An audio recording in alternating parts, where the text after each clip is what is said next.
Okay, good morning, good afternoon, good evening. My name is David Sembek. I'm head of Policy and Analysis Division in APO. So thank you very much for joining us today. Let me introduce our speaker today. So Mrinmoy is Vice President of a Head Solid Digital Business based out of Korea.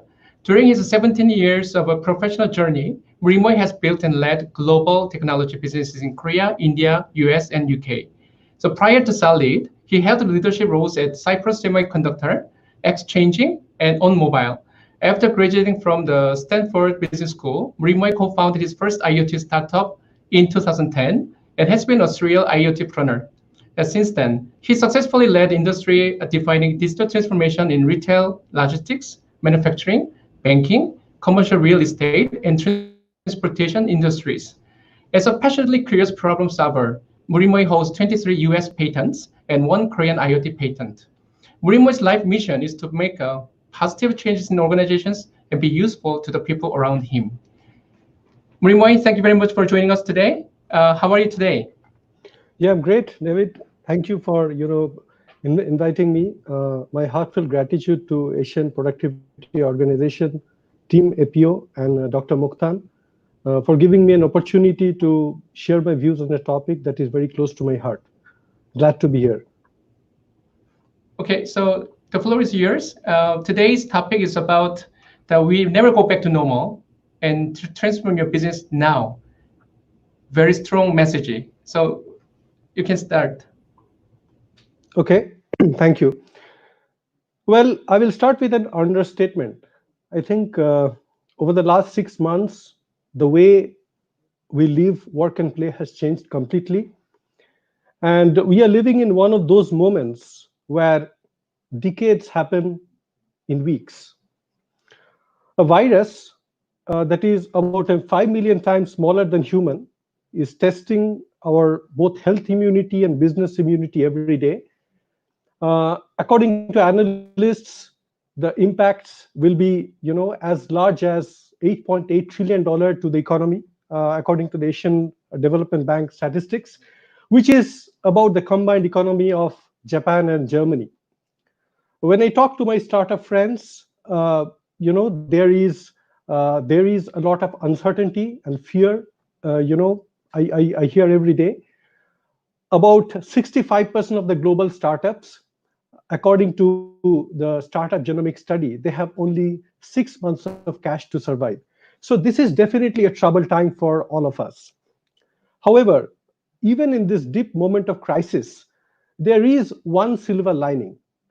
And as a practitioner of digital transformation, I can say that when I have been, me and all my partners, customers have been talking about change, digital transformation with our customers for the last 10 years, we realized that there has been a lot of technical debt and a change was overdue, long overdue.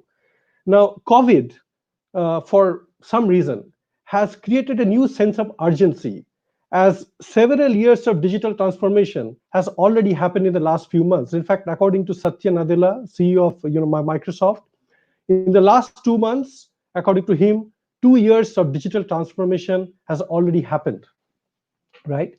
So not changing is no longer an option. I mean, even business has resisted change. I think digital transformation is an idea whose time has come. And even though I'm using the word change and digital transformation in the same vein, and I will explain that why. But I think this is the right time to actually wake up, reflect, reinvent, and reform the business that you are doing. So in the next 30 minutes,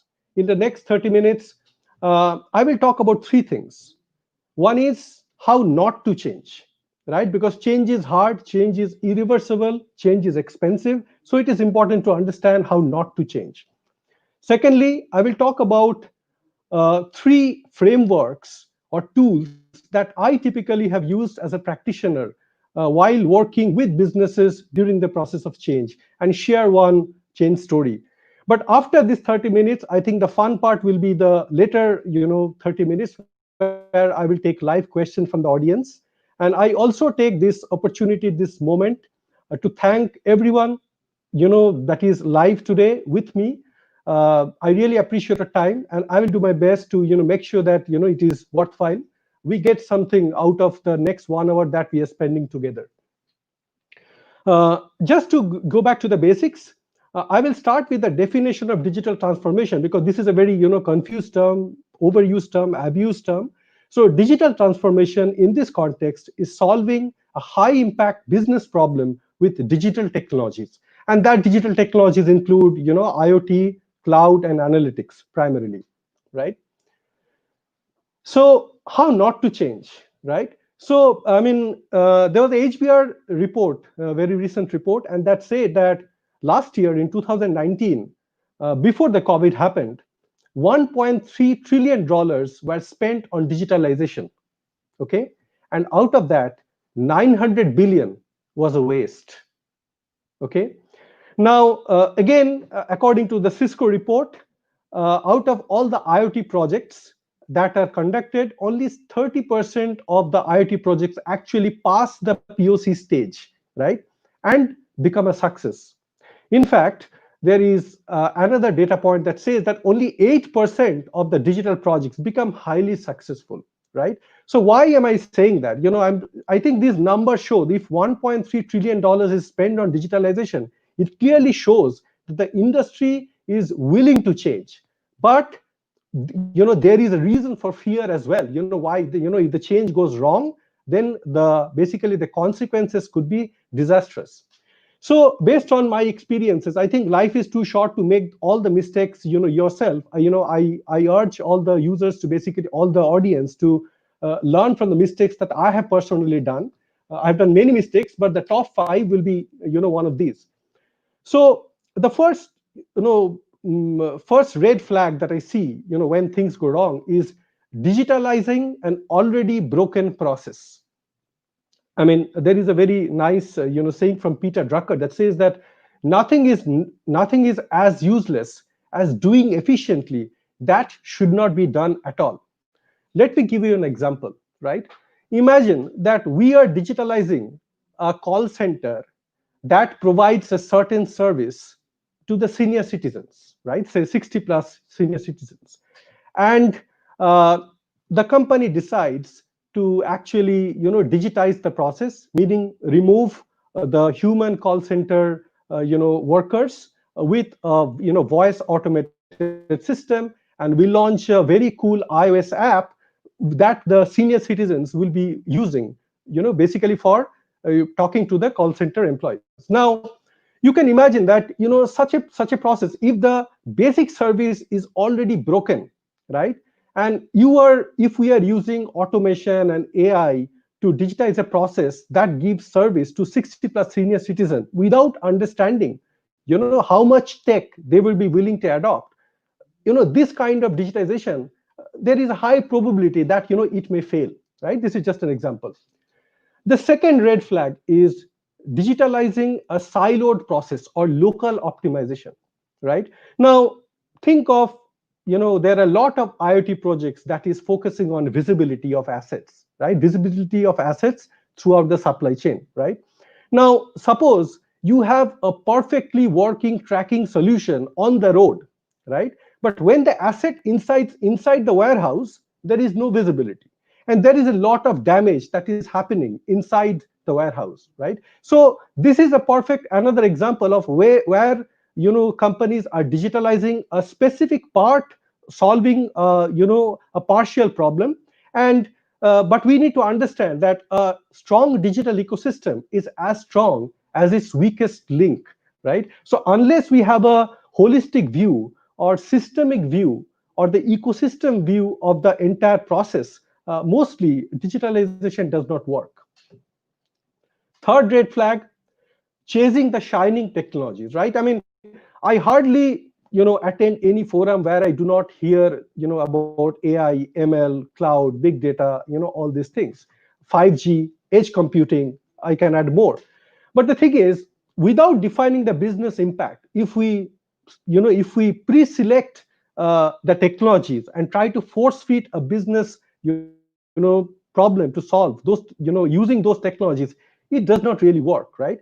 There is a saying that if the only tool that you have is a hammer, you then every problem will look like a nail, right? But your problem may not be nail, it could be something else. So it is very important to first be agnostic to technology first, define the business problem, and this is something I have spoken in the later slides as well.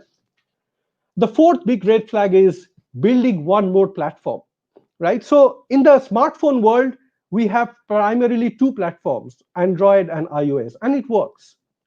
But in IoT or in most of the digital technologies, everyone wanted to come out and build their own platform. In fact, today there are more than 500 platforms available, and most of the platforms candidly is not doing that great, right? So building something just because we can and not because the customer really needs it is another sign of failure.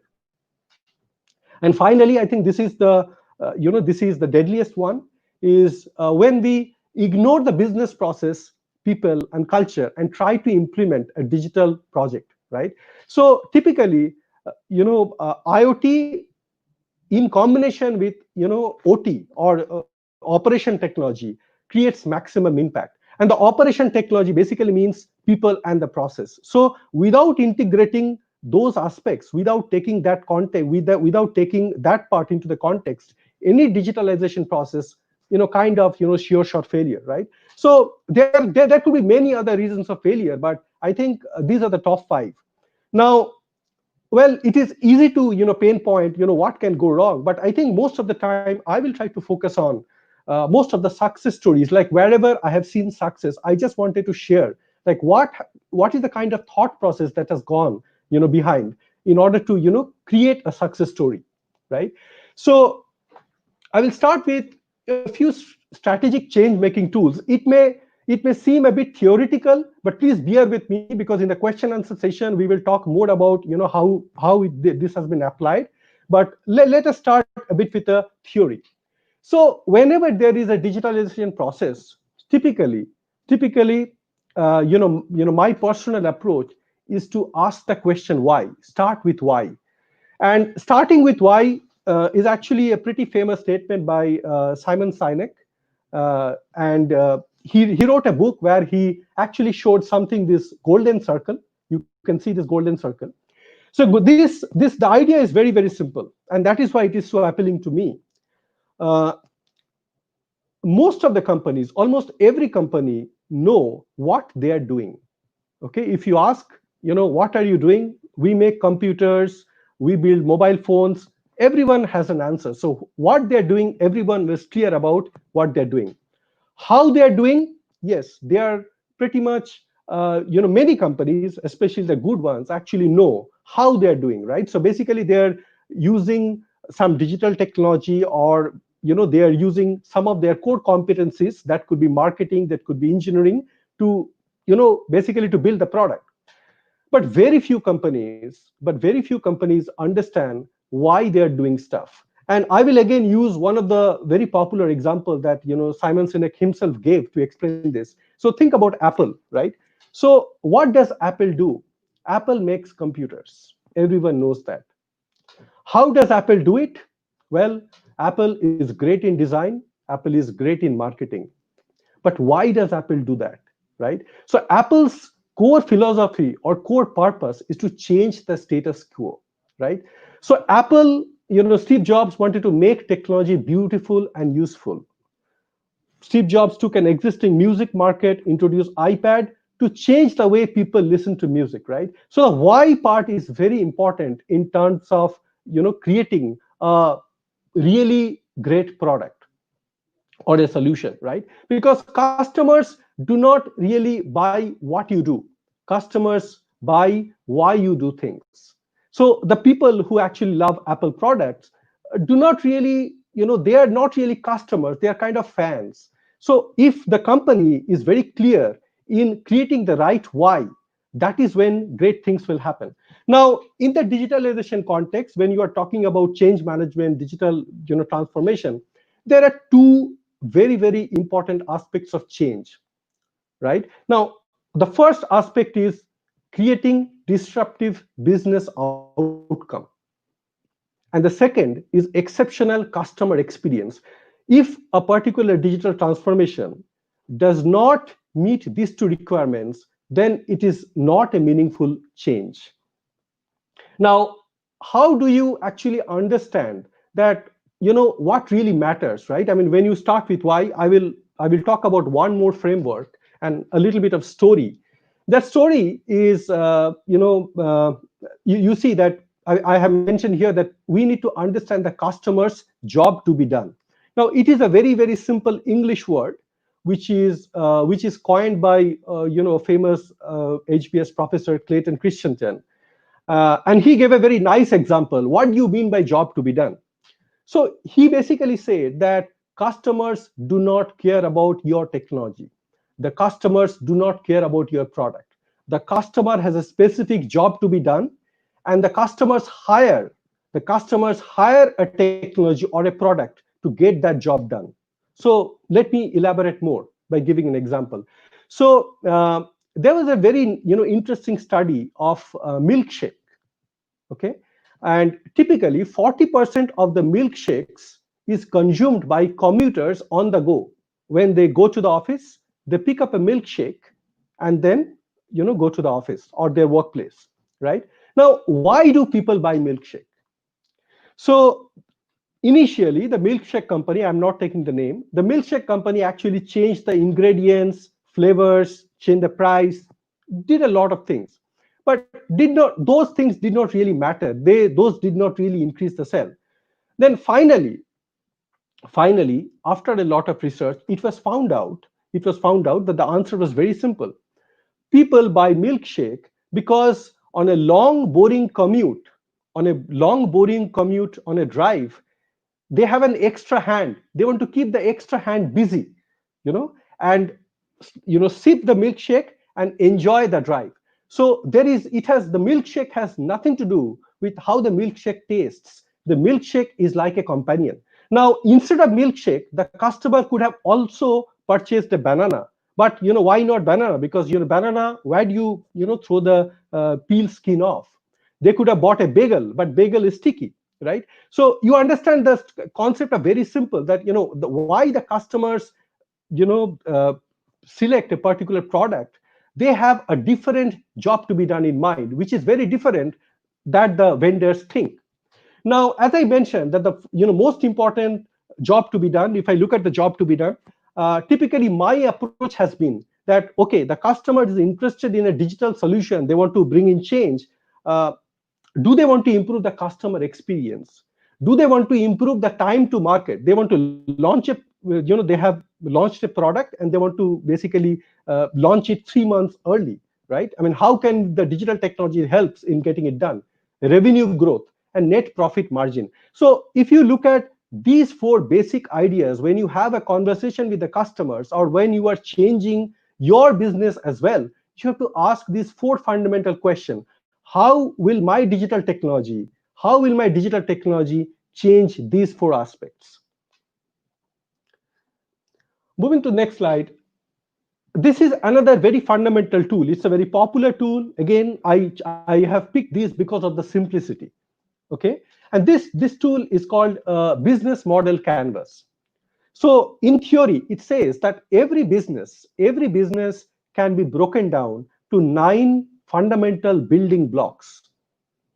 Now, if you look at these 5 blocks, starting from customer segment, value proposition, customer relationship channel, and revenue stream, these blocks are typically create value for business. And the other 4 blocks, like the key partners, key activities, key resources, cost structure, these basically fund. These building blocks are the support functions or fund the value creation process, right? So if I am given a business and told, how can you use digital technology? Typically, my approach is, map the business into this model in the business model canvas. Now, the first question I would ask is, who is my customer? For whom I'm solving any problem? My second question will be, what is the value proposition I can create? Again, what is the job to be done, right, for that specific customer segment? What kind of customer relationship? There are some business that is a very high touch. There is some business that is very low touch. So what kind of customer relationship? For a commodity, you may not need such a deep relationship with the customer, right? Maybe for a premium product you need a very high touch customer relationship. So, and then the channel, how we want to, basically this is the distribution channel. How do you want to take your product to the customer? And revenue stream, how do you make money? How do you make money? Do you want to make money through advertising? Do you want to, do you have a capex model? Do you have an opex model? So this is about the revenue stream. And then who are the key partners you need? It is tough to do. Business is getting more and more complex. It is very difficult these days to build the entire technology stack together. What partners do you need? What are the key activities? What are the key resources you need? What kind of engineering talent you need? What kind of marketing talent you need?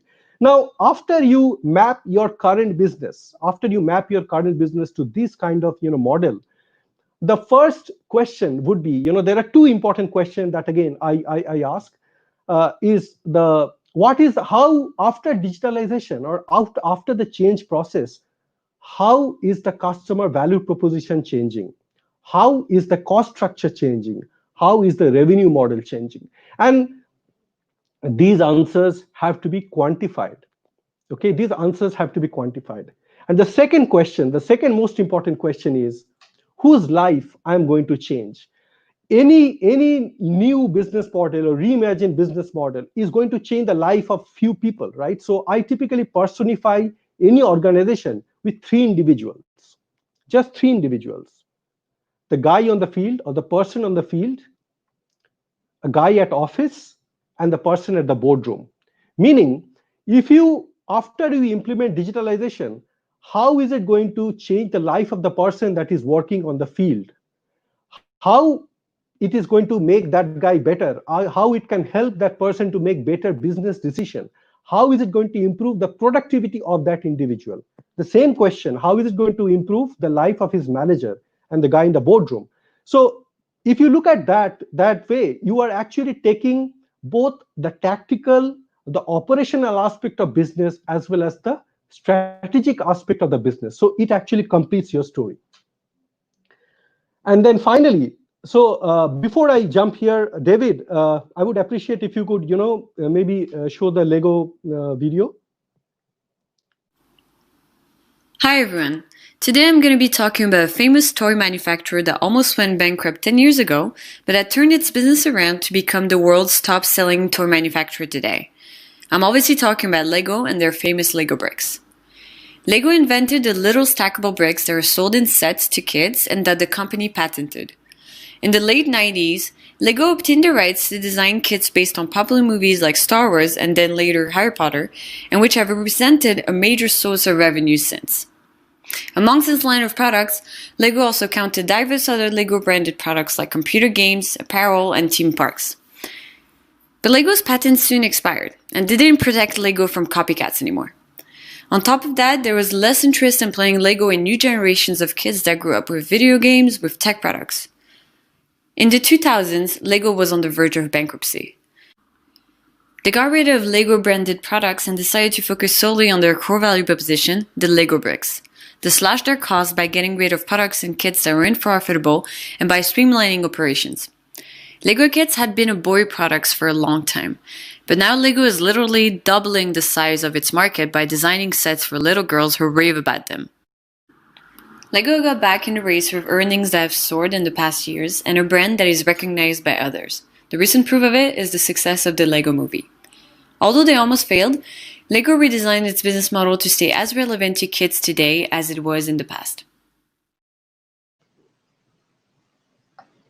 Thank you.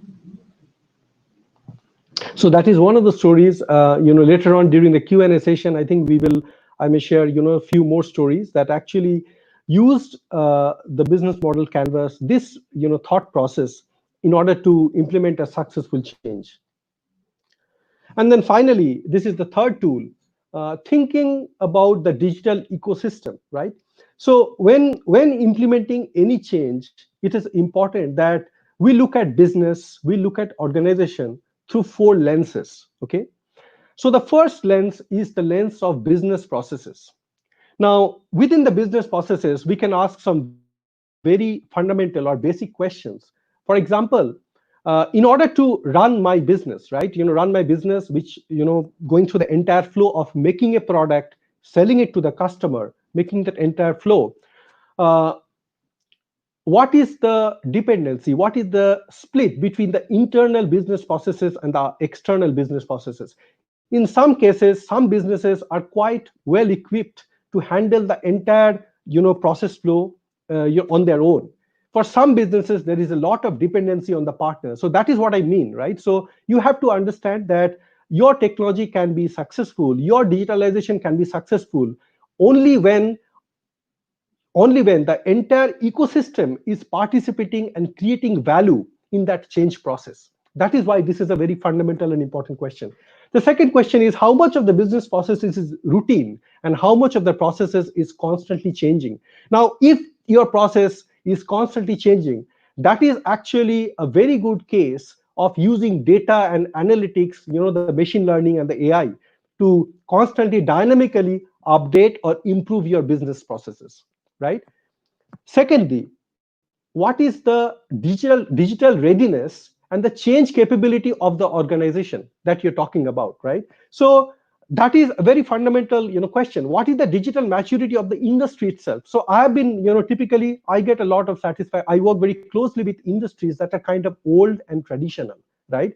And it is very important to understand how that industry moves, how that industry thinks. It is important to understand what kind of training you need to give to make the change process successful, and then how much friction there will be between the legacy process and the digital systems. So typically, the new process, how can it seamlessly fit into the existing business processes? This is a very important aspect, because we all build technologies and we feel that our technology is so great that everybody will be excited and change the entire business to adopt our technology. Not true. We are biased. So we have to, those technologies I have seen are most successful that creates seamless, that fits in seamlessly into the existing or the legacy model. The third important aspect is the data strategy, right? Now, any digital business is actually a data business. So we have to be very clear about the cost of data acquisition. It is very tempting to, amass a lot of data, right? Everybody likes to say that we are in a big data business, but we have to understand that less than 1% of the data that is collected today in the business is actually creates insights. So again, there is a cost associated with data, and we need to be cognizant of that. And then the integration of the legacy data and the digital data. So the sensor data and the ERP data, how can you marry these two things together? It is tough. It is tough, and you need to be understand the complexity before you take the big step of change. And then when you select the technology, there are three basic criteria of the technology. First of all, it will be technically feasible, it should be economically viable, it should be massively scalable. In 2010, I actually developed a tracking solution that cost $200, and that used to track assets that are worth $20. Just imagine that I had so much of ego that that the technology will be accepted just because it was very cool.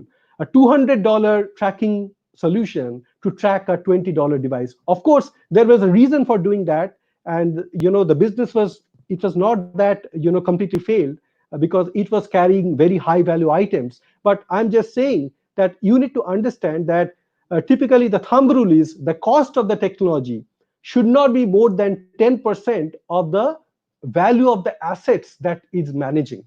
Okay, so there is no guideline, but this is again based on the experience that I have. And finally, human were first, then software and hardware. Now, I'm not saying is because it sounds good, it is touchy-feely statement. It is true. I think the best technology creates freedom, sense of joy, when people accept it.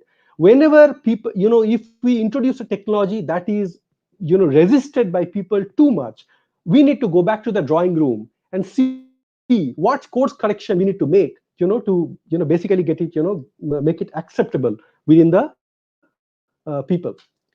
So again, I will stop the theory part and I will tell a story. And this is this is the first digital transformation I did, with my team as a startup in 2012. Okay, it is first, so it is special. So this was in the supply chain industry. We had our customer used to sell was one of the world's largest third-party logistics company, and they used to send wooden pallets, dumb piece of wooden pallet, and you'll be surprised that there are 7 billion people in this world and 10 billion wooden pallets, and these pallets actually is the backbone of the supply chain. Now their selling model was, they used to rent the pallets to the distributors and the retailers, and they used to charge like $5 to $7 per turn, right, per usage turn, right. And initially their goal, they were losing a lot of pallets. So they were losing about 1 billion every year, and it was not actually accountable in how much they're losing. So they were losing the pallets, they were damaging the pallets, and also in their business, another important aspect was the velocity of pallets, because the pallet movement is a lot like aircraft business. You make money only when the plane flies. You make money only when the pallet moves. So their problem statement was very clear. They wanted to solve the VLD problem, the velocity, loss, and damage problem. Now, the digitalization, why it became successful? Because they had a larger vision. They realized that the wooden pallets, which is dumb, unconnected physical objects, but once they put a sensor and collect information, about the supply chain, these pallets become information assets. Okay, so the wooden dumb pallets overnight transformed into information assets. And today, this customer has about 590 to 600 million pallets. They are digitizing these pallets, and these pallets move around the supply chain, and they collect real-time information of demand and supply.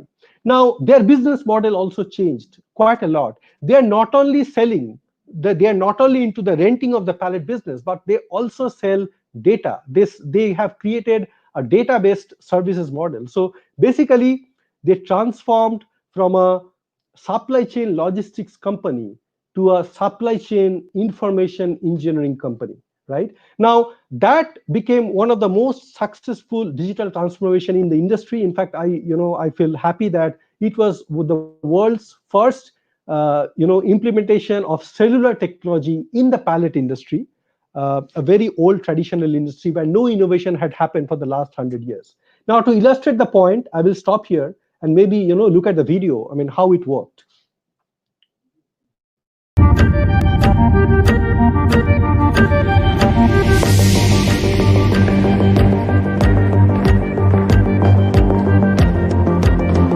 He's busy. No, don't. Change is here again.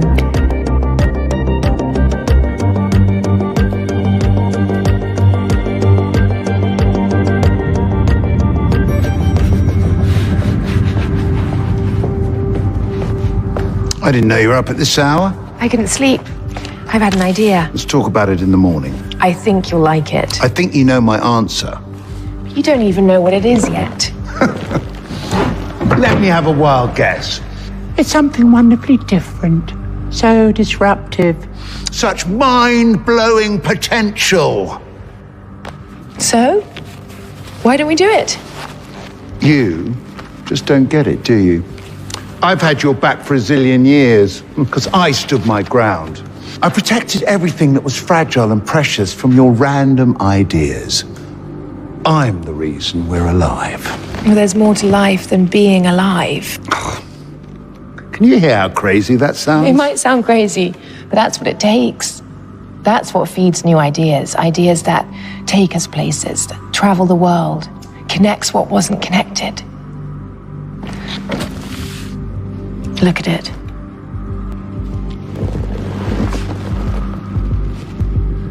We don't need more ideas. We need less.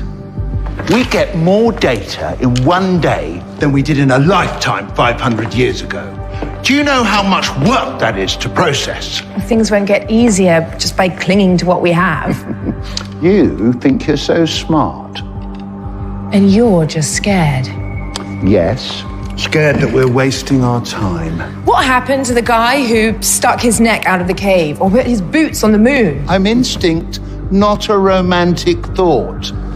I fight when we are attacked. And who survives? The one who adapts?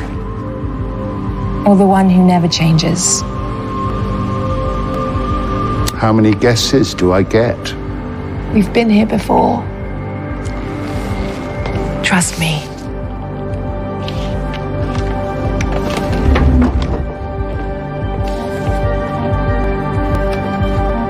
If I do, can we meet halfway? I think you know my answer.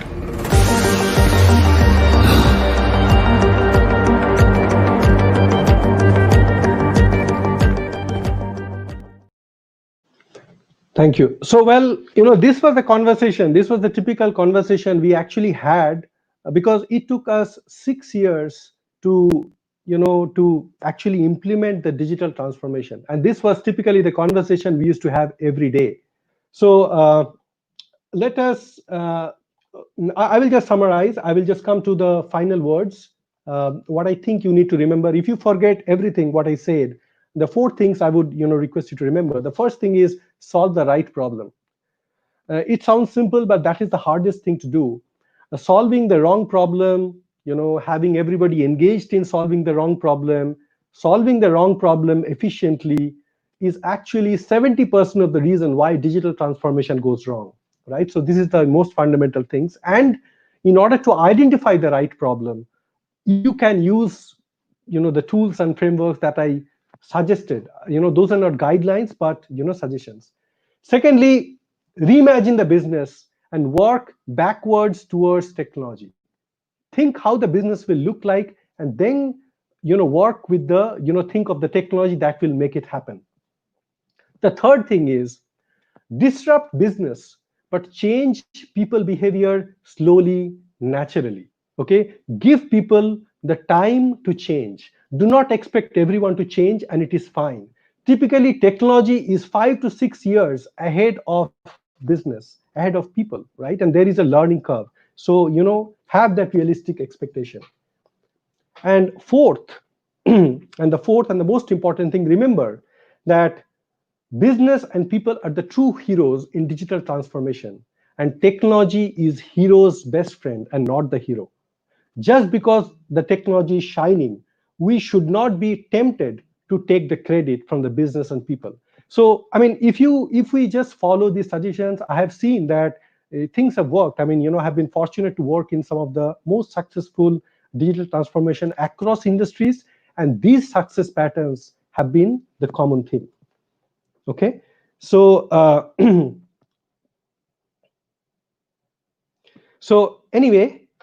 Before we go to the questions, I'm sure one of the, if I were you in the audience, one of my natural reaction would be that, okay, all these things sound very cool, but change is so hard. When I take a proposal to my boss and talk about change, I am typically asked to come back with more and more information, and this is I can relate to it. As this image shows that in a town hall meeting, when the CEO asks who wants change, everyone will show their hands. But when you ask who wants to change, then the hands will go down. And if the question is who wants to lead the change, there will be no one left in the room, or all the guys will actually go to the pantry to have their drinks. So it is reality, but at the same time, it is. I mean, if you can lead the change, if any of you who is listening today can lead a change, and the change, I mean, do not please measure the change with the magnitude, with the dollars, because typically, these things take time. And I mean, as I say very frequently, that it takes 5 to 10 years for a overnight successful digital transformation. Things take its own time, and typically people overestimate the impact of change in the first year and underestimate the impact of change over 5 years, right? So be patient, but If you can lead the change, if you can make things happen, I can tell you that it is worth taking the pain. And sometimes it is not too bad to be a lowly guy. So I think the video that was missing, now we have found the video. David, let us show the video, and then I will go to the Q&A.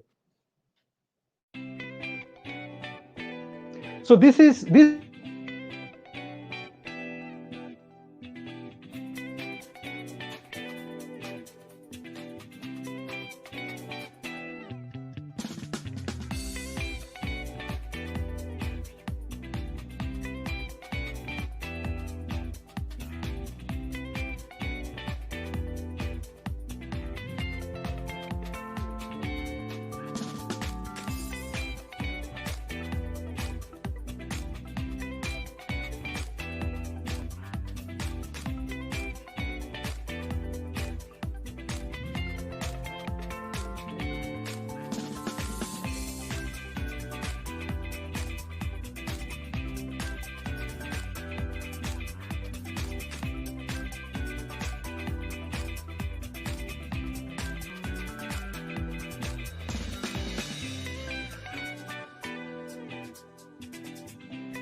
Okay, so I think the monologue is over, and then I will take the questions that are live, or David, whatever questions you have. Okay, thank you very much for your presentation. It was amazing. I have some questions actually from the live chat. So let's go for live chat first. So there's a question from Elia Gunawan. She said that Mr. Mrinmoy, China already found the COVID vaccine. I think she's talking about the article recently. And will it be important for us to do business transformation now due to the COVID-19? It means that we might go back to old normal, right? What is your take on that? Thank you, Elia, for the question. Okay, my take would be, that if you look at it, we are not changing. I mean, we need not change only, for the, to combat COVID. Okay, it may be a trigger event, but if that is the motivation, for change, maybe that is not the right, reason, I would say.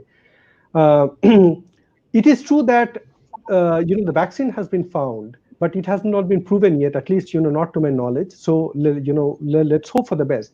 But what I would say is that the business transformation, I think what we need to understand is the old normal. I mean, everything in the old normal was not the best thing for business.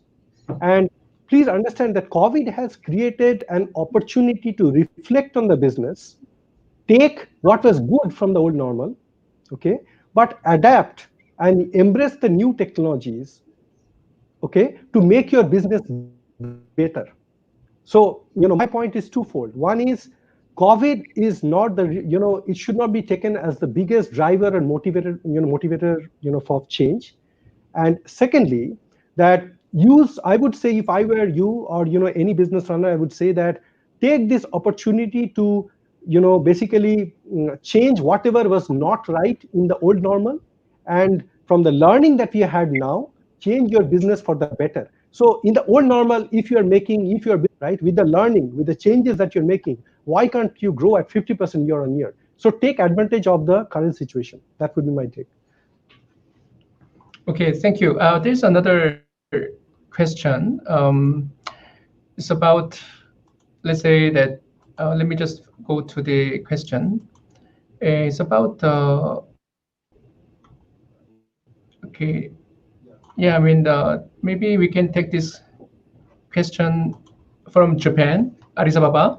If we don't foresee the future and prepare, so we won't be able to survive. So what preparation would you recommend for the future?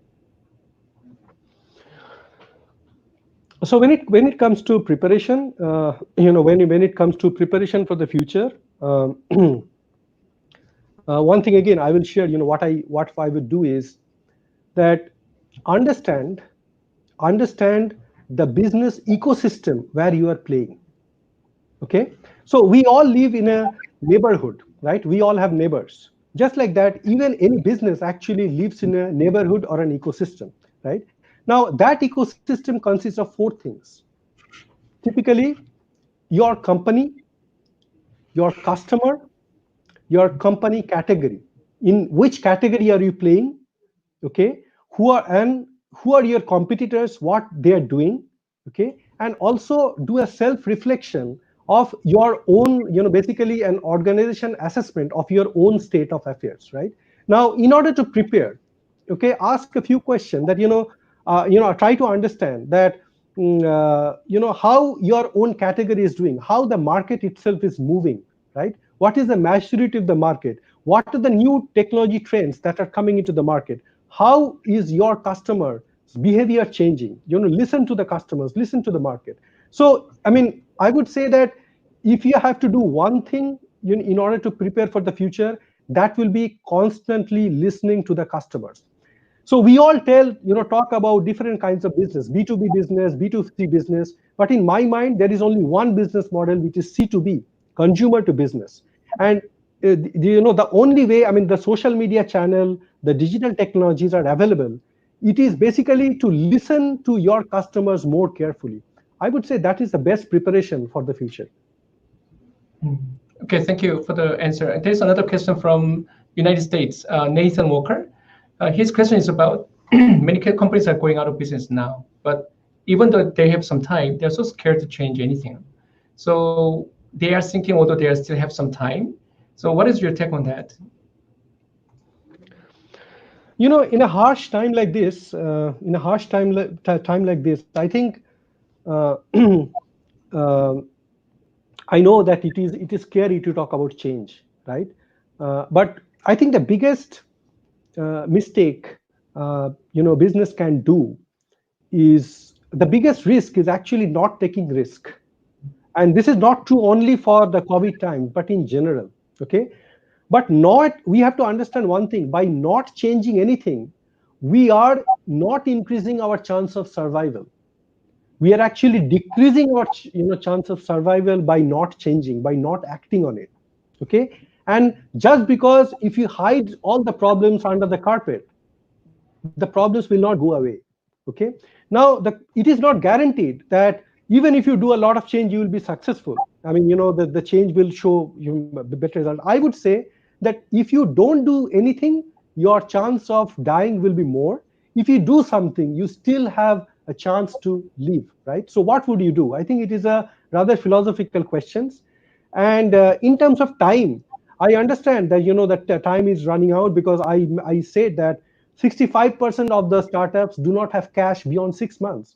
There are stories, there are countries where 70% of the startups will die in the next 3 months. So changing does not mean changing alone. I mean, I have been through some such situations, and I have seen that if you go out and ask help within your network, and make your partners, your collaborators of change, partners of change, I think change could be fun. If you tough problem along with your friends, sometimes it could be fun. Again, I think fun may be a rude word at this point in time, insensitive word, but that's how I would take it. If you don't do anything, your probability of survival is not increased, it is decreased. So I think it is better to do something about it. Okay. So thank you very much. There's another question like, so not changing is no longer an option, but you also said start with why. So is not changing still an option if there's no real reason to change? Okay. Well, I did not. Well, not really. Yeah. Not really. I think my presentation was not about why one should change. Okay, my presentation or my discussion, I mean, I wanted to come across with a viewpoint that once you have decided to change, okay, what is the most effective way to change? What is the purpose of change? Okay, and if you say logically that if there is no real reason to change, candidly, I do not know of any individual or any company or any country that has no reason to change. You can always change for the better. Okay, so I mean, again, as I said, start with why means creating the real purpose for change. Start with why does not mean that you are questioning the change process itself. Yeah. So major retailers like with a long history, like the department store, the JCPenney in the United States are going out of business. So in retrospect, what should have done to transform before it was too late? Well, if you look at it, I mean, I think JCPenney is a great company with a lot of history. I do not consider myself qualified to talk about JCPenney's fall of business, but based on the public knowledge that I have, you have to see that JCPenney last made profit in 2010. After that, it never made profit. In the last 10 years, between 2010 to 2020, there was 4 executive leadership change, meaning they changed the CEO. Okay, and when the rest of the retail business was going online, okay, that change did not happen. Okay, and again, I do not want to pinpoint JCPenney here, but there is a symptom here. There are large companies, they think that they are too big to fail. Okay, even if catastrophe happens, they are too big to fail, but that is not true. A small Instagram can actually change, make Kodak run out of business, right? And Kodak is a fantastic company, great company. It hurts to see the big guys going away. But I think they should have listened to the customer more, especially in the retail business. You have a lot of opportunity to collect customer data, user data, and they should have transformed the business model to a large extent, more digitally, before they died. And COVID bankruptcy, what they filed recently, it was just triggered it. It was not the reason. So as part of business transformation or digital transformation, so you think the laying off of workers might be one of the good reasons, the ideas? Because now you heard all the time that how people get like dismissed from the companies through the Zoom meeting and Zoom video. Well, of course, the answer is no, right? I mean, I do not know of any business or any leader who actually gets a lot of fun in firing people. Otherwise, they are not leaders in the first place. And see, business typically when people look at ROI, they look at return over investment, and many people look at human resource as cost, right? And to increase the ROI, they want to reduce the denominator, and they think that laying off people will help them to achieve them. But of course, that is not true. I think in the digital business, the value of the knowledge workers is going to enhance. So basically, what I'm saying, your human resources are your biggest digital assets. Again, think of when WhatsApp was bought, like for 20 billion by Facebook, they had 20 people. Just think of the value of the knowledge workers that WhatsApp had. But having said that, I think I will show one more data that is coming from Honeywell. In 2008, when the financial crisis happened, Honeywell has publicly said that they fired a lot of people, right? They took the obvious path. And Honeywell was honest enough to declare later on that for the next crisis, they actually did not lay off people. And they did a salary cut, right? What they said is they distributed salary of 4 people to 5 people. But since the management stood by the employees, that showed huge ROI eventually. So we have to understand one thing, that the COVID is not the end of the world. I mean, the Black Death had happened 400 years back, and we have gone through the many pandemic. We cannot make decision purely to handle the COVID scenario. We have to also think as leaders that these too shall pass, and the good times come back. How do we win, right? So I think laying off, of course, unless the business, if that is the last option, if the business is dying, then of course there is no other option. But I think it should be always, there should be second thought, third thought, fifth thought before taking this call of laying off people. Okay, thank you very much for the insight. That many people believe that business transformation, especially digital transformation, cannot occur without investing a lot of money. limiting to the big companies only. Do you agree? No. uh, I think there has been a lot of studies. One of the study I read recently from IDC that clearly says that the SMEs, the small and medium enterprises, have much more to gain out of digital transformation. Okay, think it intuitively. Uh, it is far more difficult for an elephant to move compared to a horse, right? So if you compare a big business to an elephant, okay, and compared to a horse, which is much fast, much more nimble and fast, of course it is much more easy for smaller companies to implement digital projects. Now the question is investment, right?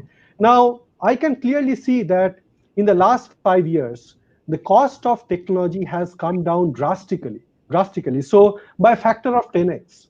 And most of the vendors are actually offering capex model or a pay-per-use model compared to so opex model or pay-per-use model compared to the capex model. So I think if there is a clear reason, if you know that you want to create value out of changing your business, the technology or investment on technology cannot be a barrier, or it cannot be the number one barrier. It can be worked out. Okay, there's a question from the live chat. So digital transformation of the future usually includes the implementation of various IoT devices and AI, and due to machine learning. So how will companies face the backlash of machine taking human jobs? Okay. So I think the way I look at AI, I do not look at AI as artificial intelligence. I look at AI as augmented intelligence, meaning how can digital technology can supplement or augment human intelligence to make business more efficient. Okay.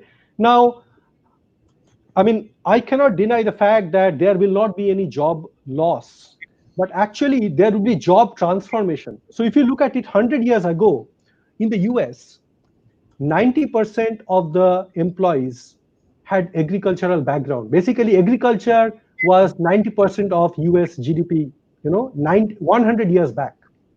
Today, that is 5%. That number is 5%. So I think digital technology will create new set of job. And there will be a temporary loss, there will be a temporary movement, but the digital technology do not exist to, basically, it is here to transform people's job, uplift business, or create higher value from humans. I mean, that's how I think it will work out eventually, at least in the long run. Okay, so let's talk about the future a little bit, because when Netflix was founded in 1997, it was widely predicted that it would fail. So when it comes to business transformation and innovative services like Netflix, but how can we see the future? Because now what I'm doing, the same business for the past 20 years, 30 years, suddenly I have to change, transform, or pivot. But it means that I should be able to foresee the future. But if I don't have the foresight, I don't think that I can transform anything. So what is your insight on that? So since you talked about Netflix, let me tell you, something very interesting. So when Netflix actually started their business, their business model was DVD rental, by mail. So you have to request a specific movie, and then you will be on the queue. When that movie is available, Netflix will ship that DVD to you. Okay. And they did pretty well. In 2007, around 2007, they shipped about 1 billion DVDs. That shows very good, right? But that is one point when Netflix changed its business model. So when they were so successful in basically creating that business model of renting DVD, they changed their business model, and they realized that the future of business is data. Okay, and all the data that they had collected from from the users, they created a great recommendation engine, AI engine, to understand the preference of their user base. Okay, so Netflix discarded a successful business model to transform themselves into a hugely more successful business. Okay, and the way you actually, the way forcing the future is hardest, right? Nobody can predict the future, but I think the future is looking at, the way I would look at future is how you can use your customer data, your physical asset data, okay, to create business model that will be recurring business model, that will be more service oriented, that could be offered on cloud, that could be actually offered on a pay-per-use basis, right? So I would say that future is the ability to look at how data is going to transform your current state of the business to the next level of business. Mrinmoy, I have a very interesting question from Japan, I think, Addis Ababa. So digital transformation or business transformation is about changing the culture. As you know, just adopting the new technology, adopting the new process is not a problem. But how we are going to change the culture of the organization, which is really easier said than done. So what is your take on that? How can you make sure that it is going successful? See, culture, I think every company, I do not know of any company that actually, claims that they have the best culture, okay? But culture is not something to be talked about, okay? Culture is to be, if you really want to create a culture, okay? I think what needs to happen is the right behavior. The right behavior within the organization should be rewarded, okay? Now, if you talk about an entrepreneurial culture, and your subordinate comes with a plan and you say, okay, I don't want to change, that is not about an entrepreneurial culture, right? And this has to come from the top. This has to come from the top. I think the CEO, in my words, in my view, the CEO has the biggest role to play in terms of driving the culture. And the CEO has two roles. Number one, to create meaning, for the employees, meaning why they should come to work, why they should do stuff. So create meaning. The CEO is the chief meaning officer. And secondly, create the right incentive to basically reward the specific aspects of culture that the CEO wants to promote. Okay, so of course, I think the first thing, the CEO has to commit to it. The leaders have to commit to it. Okay, CEO, of the CEO's personality or the leader's personality is actually reflects the culture of the organization, right? And I think the CEO has to strongly back the culture that he wants to create, and the leaders should actually implement the culture and create the right tools, incentive tools, and the reward tools within the employee base. Okay, so business in developing countries often point out that they don't have enough resources, little money for investment, relatively poor digital infrastructure. So how can they start and overcome them, in your opinion? Again, I think the developing countries actually have an opportunity to leapfrog, okay? Because many of the developing countries where the digital infrastructure is not existing, okay, they do not have the baggage to rely on the N-1 technology. N-1 technology is, N is the current generation technology, N-1 is the previous generation technology.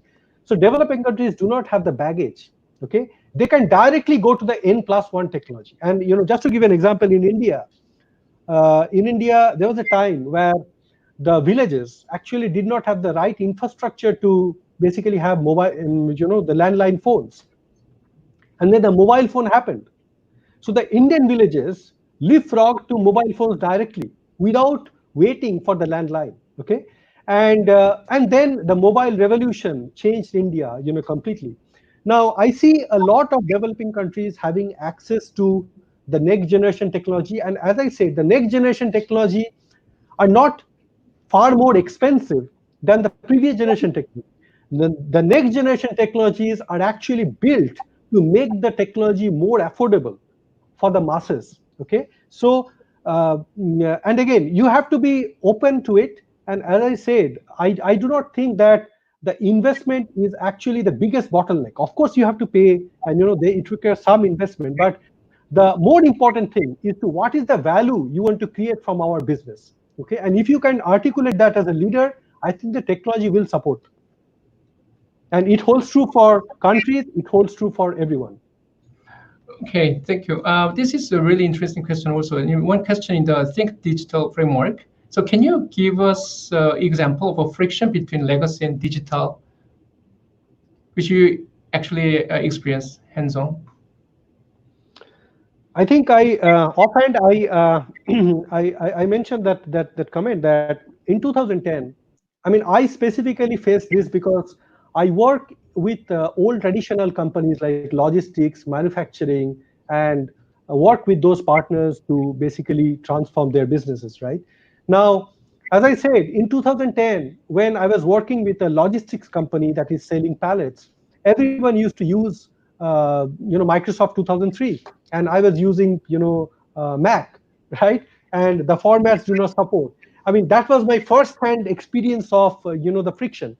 But having said that, the biggest area of friction is actually when you are creating when you are integrating IoT with the basically IoT is a leading indicator of business, right? Basically, it is creating real-time data. IoT or digital technologies create real-time data, and the legacy system has all the historical data. Okay, now that integration is what I mean is challenging.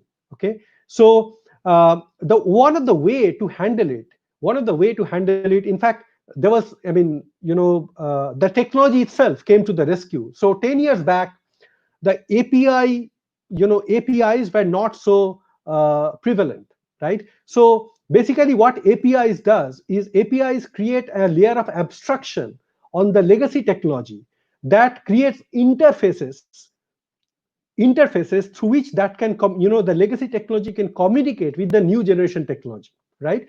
So I think when you create integration, think about how you will manage the interfaces. And 40% of the complexity of any digital project, 40% of the complexity cost is actually managing the interfaces.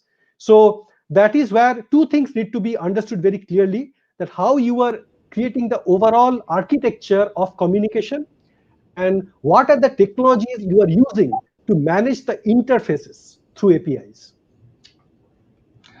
Okay, I think so. Peter Drucker said that the most important contribution management needs to make in the 21st century is similarly to increase the productivity of knowledge work and knowledge workers. So the human adaptability is a basic requirement in reskilling and upskilling the workforce. So our wrap-up question will be, so when combining human knowledge work skills with the technology, so which methods should managers depend on to make sure that they put people first? Because at the end of the day, it's all about people, right? So Absolutely, what is your take on this? absolutely. Yeah. I will actually share one small joke here.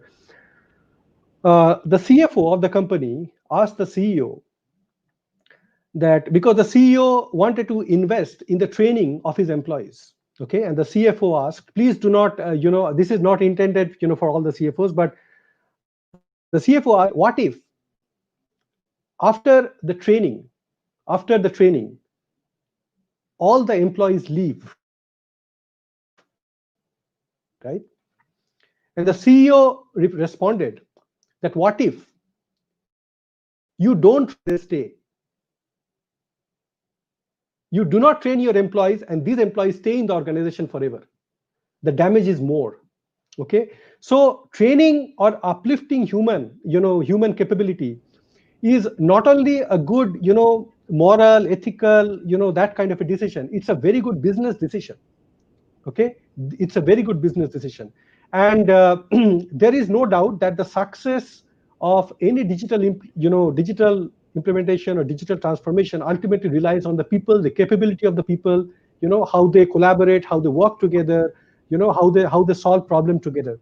So the question is, how do you identify the people, right? So how do you identify the people? I think one of the aspect is to make digital transformation work, you need digital technology, also you need domain knowledge, right? So when you look at the talent base or the skill set of your people, you have to identify that you have to first segregate people. Who are the people that should be upgraded for who can learn new digital technologies, because every person has a learning curve. And then who are the people who can be utilized for their domain knowledge, okay? And then make some people who are the bridge person, who are the translators for the people who understand digital and who understand analog, right? So I think this is how people, the CEO or the leader needs to, identify, segregate the talent. But I think spot on. Finally, I would say that software, hardware, even if it is broken, it can be fixed. But humanware, if it is broken in a digital transformation, the damage is too big. Okay, so this is the conclusion. So Winston Churchill once said that we should never waste a good crisis. So as your final remark, what would you say? I totally agree. I mean, I think, again, I think I will not be too, I think it will be insensitive on my part to say that, okay, the crisis is good. I will not go there, because the human crisis that I see every day, that causes, tremendous pain. I think, we all understand that. But since we do not have a choice, since we do not have any other alternative, let us see what best we can do. As I said, this is the best time to reflect, to to reimagine who we can be as a person, and also what is the reimagine business, and reform. So since we do not have a choice, we better use this crisis to the best we can. And I wish everyone best of health. And I think that if you can take just if there is one takeaway, one thought you want to take from me is, if the crisis is too big, take the first small step. Do the next right thing. Do not try to solve the global problem. Okay? Take the next best thing you can do to make your situation better. And if you take these small steps, sequentially, I think the result can only be good. At least from where we are today, things can only get better. Okay, thank you very much for your insights. And viewers, really appreciate your watching our channel today. I know this is a little bit beyond our 1 hour session, but still I hope that it's really worthwhile. And whether we like it or not, maybe we can survive this COVID-19 this time, but and some of you might want to go back to normal. But at the same time, maybe this is not going to be the last pandemic. And then when it comes back again, how prepared are we going to be? So I want you to think about that, how we are going to embrace change. And then maybe we can start from today. So Mrinmoy, thank you very much for your time again. And so I hope that I can see you sometime later again. So viewers, don't forget to subscribe to our channel. And then we will have more content, and we have more experts who want to share their insights. So please stay tuned. Thank you very much. And today we wrap it up here. So please stay safe. Yeah, stay safe. And then don't forget to wear masks and wash your hands all the time, because resurgence of COVID-19 might be imminent also. Thank you. Mrinmoy, thank you. Welcome.